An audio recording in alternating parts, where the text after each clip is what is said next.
nous avons tous un ego. Je et vous en avez un. La question est de savoir s'il est utile dans la vie de tous les jours, dans certaines situations. Est-il utile à notre vie en globalité? Et d'ailleurs, j'imagine que vous avez déjà eu des réflexions qui portaient sur celui-ci, comme « mets ton ego de côté » ou « tu ne penses qu'à toi ». Bref, vous m'avez compris car vous n'êtes pas idiot. Par contre, pour que ce soit clair entre vous et moi, nous devons poser une définition claire. Alors, rien de plus bête et simple que la définition du Larousse. Nom donné au moins conçu comme sujet personnel. J'ai rien compris. Rien du tout. Alors, soit c'est moi qui suis très bête, ou alors les gens aiment utiliser des mots compliqués pour aller au plus court. Quoi qu'il en soit, je parlerai de conscience de chaque individu qu'il a sur lui-même. Si vous n'avez toujours pas compris, c'est très simple. Je parle de notre copilote, notre ami qui est là pour nous dicter, pour nous donner des phrases, pour nous orienter dans la vie de tous les jours, dans les meilleurs comme dans les pires moments. Il commente tout. Tu vas pas te laisser faire, c'est quand même pas toi ça. Ou alors, je sais que je suis le meilleur.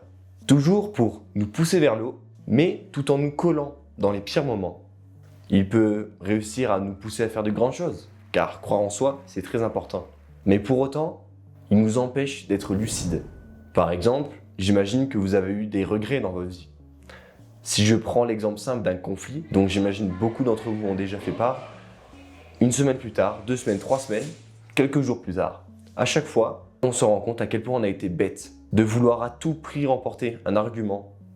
Tout ça pour satisfaire notre ego. Se sentir avoir raison, certainement sur un sujet inutile en plus. Cet ego existe pour nous offrir une certaine protection quand des situations sont propices à nous détruire mentalement, pour nous rebooster.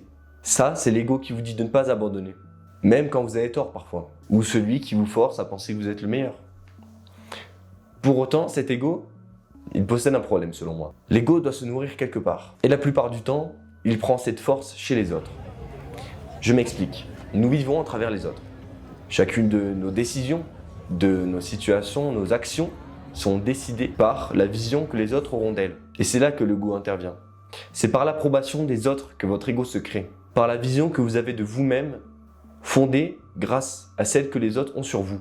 Mais alors, c'est ici que se crée un gros problème sur l'ego. Il peut vous faire déprimer, car pas assez fort. Vous n'avez pas tous ces regards pointés sur vous. Quand vous ne trouvez plus d'admiration, d'amour, de contemplation à travers tous ces yeux, mais plutôt de la frustration ou du dégoût. Mais alors, ma question est, est-ce que ce mode de pensée est le bon? Faut-il vivre dans un monde où l'on veut à tout prix s'attacher à cet ego, le faire passer en premier?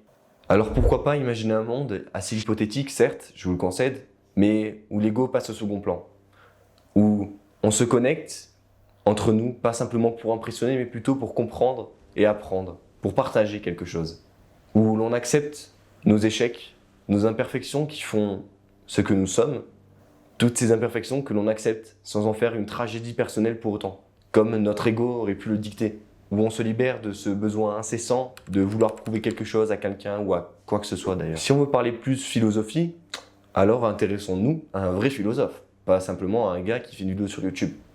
Ah mon Dieu, il va nous faire un cours de philosophie pendant notre pause. Alors non, absolument pas, parce que déjà, j'ai pas la prétention d'affirmer connaître plus de choses que quelqu'un qui a passé sa vie entière à se poser des questions sur un sujet. Ce bon vieux Nietzsche que tout le monde connaît, car vous l'avez sûrement vu au lycée, en fac ou je ne sais où. Mais Nietzsche est très connu. Pas forcément pour cette idée, mais il a quand même développé une thèse sur l'ego. Pour lui, l'ego est une forme de force nécessaire, mais qui est aussi problématique pour nous, quand elle n'est pas maîtrisée, quand elle n'est pas sous contrainte ou du moins comprise. Donc c'est super, parce que là, on est très éclairé, on a une idée très contradictoire, on n'y comprend plus rien. Mais laissez-moi expliquer. Du bon côté, le nécessaire, l'ego fait penser à une flamme, la flamme intérieure que tout le monde possède en soi. Ce désir ardent de pleinement s'accomplir, de réussir quelque chose dans notre vie, et de ne pas se contenter uniquement de ce que l'on possède ou de ce que l'on est, mais d'accomplir le vrai soi. Donc de devenir la partie réelle de nous, en outre. Ça, c'est la partie nécessaire que Nietzsche, ici, défend dans sa thèse. Pour autant, comme je vous l'ai dit, il y a un problème. En parlant d'une figure qui transcende l'ego, par une prise de conscience supérieure, que l'on nommera le surhomme. L'ego, si pas forcément maîtrisé ou compris, peut se retrouver à nous enfermer, comme une cage dorée qui nous attache à cette flamme, et qui donc nous montre uniquement ses idées de grandeur, nous prive de réellement se représenter à travers le vrai soi. ce qui nous empêche donc de vivre paisiblement entre notre représentation et notre réelle image.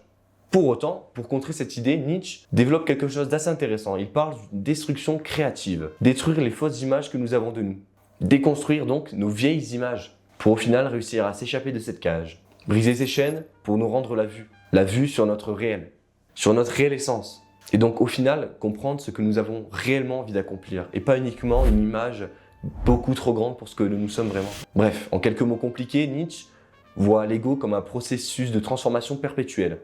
Maintenant que vous avez la vision d'un vrai philosophe qui l'a expliqué beaucoup plus clairement que les 5 minutes que j'ai pu faire juste avant, il est temps de faire une conclusion sur tout ça. Selon moi déjà, l'ego est quoi qu'il en soit nécessaire. Car tout d'abord, pour moi, comme j'ai dit, il nous donne déjà cette estime de soi. Mais pour Nietzsche, qui pense d'ailleurs à peu près la même chose que moi, il est au fondement de cette flamme, qui vous fait espérer, imaginer, découvrir, avoir des envies plus grandes que vous ne le pensez. L'ego est important, il est unique, inconstant, même s'il n'est pas palpable, il est toujours là. Et c'est bien là le problème de l'ego.